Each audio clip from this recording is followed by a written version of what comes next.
So let's get started on your Sgraffito projects. You're going to need your clay. You're also going to need a plate or some other small thing like that that you can use as a mold, a rib, or even if you don't have a rib, you can use like a credit card or a gift card, a sponge. You're going to need, if you have a fettling knife, awesome. If you don't, that's okay. You can use your needle tool, your ribbon cutting tool, and if you have anything else small to scrape away, a cup of underglaze, and you're going to need either cooking spray or saran wrap, either one. And then you're also going to want your drawing that we're going to be putting onto the plate, a pencil, and a marker. So those are the things that you need to start your Sgraffito project. The first thing we're going to start with is how to throw a slab. So if you don't have a rolling pin, if you don't have access to a slab roller at school, this is how you're going to do it. So you take your clay, and we're going to cut a very thick slab or slice from this clay. So you notice how I kind of made it pretty big. You'd rather have a little bit too much.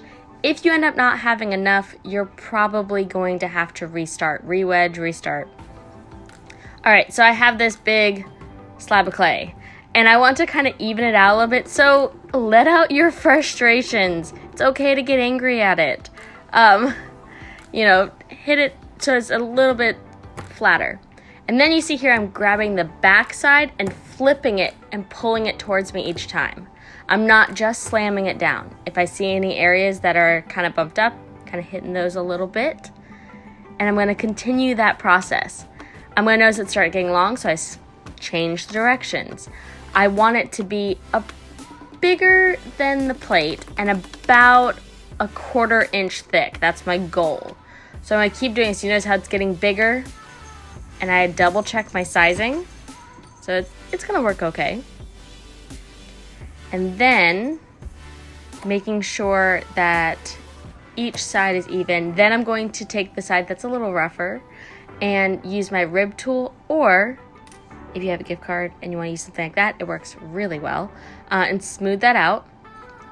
Onto your plate, you can use saran wrap to cover that so it doesn't stick, or cooking spray, but you have to use something, otherwise it is going to stick. It's going to stay, and it's going to be really, really annoying. So you're going to gently, like, hold the slab like a baby, put that over the plate, and then start smoothing it out with a wet sponge. Notice the sponge isn't dripping wet, it's just kind of damp.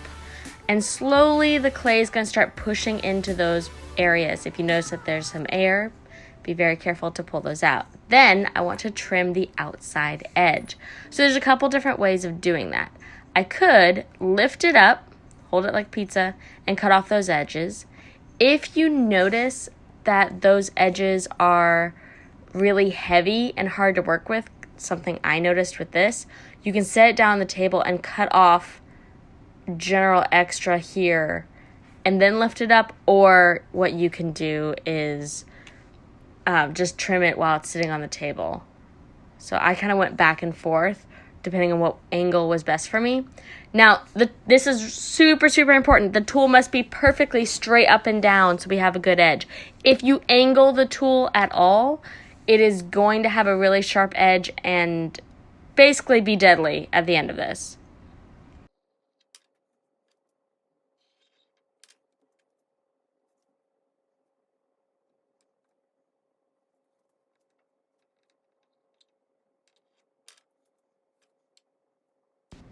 So refine those edges, go back and forth. You see how you can see the thicker edge.